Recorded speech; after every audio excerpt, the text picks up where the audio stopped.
Face aux critiques de Trump, l'Espagne rappelle être un membre de plein droit et engagé de l'OTAN.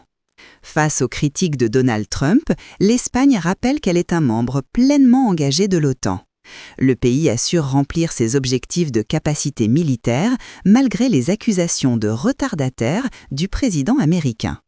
L'Espagne est un membre de plein droit et engagé de l'OTAN, ont affirmé vendredi des sources gouvernementales, quelques heures après les déclarations de Donald Trump, estimant que l'Espagne mériterait d'être expulsée de l'OTAN pour ses dépenses militaires qu'il juge insuffisantes.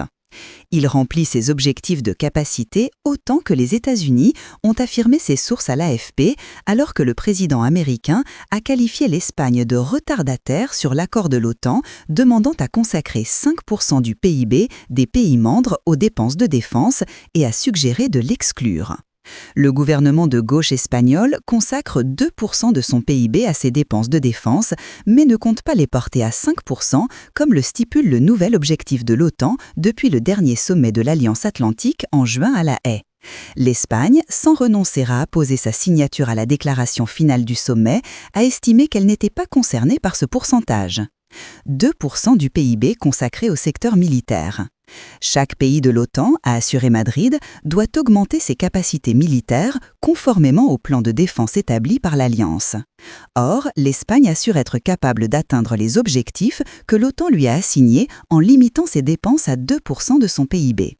Les 3 membres de l'Alliance Atlantique qui consacrent le plus grand pourcentage de leur PIB à la défense sont des pays proches de la Russie de Vladimir Poutine, engagés depuis 3 ans dans un conflit en Ukraine. Il s'agit de la Pologne, 4,48%, de la Lituanie, 4%, et de la Lettonie, 3,73%, selon les données de l'OTAN. Plus d'un quart des pays de l'OTAN sont restés en 2024 en deçà de l'objectif de consacrer au moins 2% de leur PIB au secteur militaire, selon les dernières estimations de l'organisation. Lors du dernier sommet de l'OTAN à La Haye, Donald Trump avait déjà menacé de sanctionner commercialement l'Espagne en raison du refus de Pedro Sánchez de s'engager à porter les dépenses de défense espagnoles à 5% du PIB.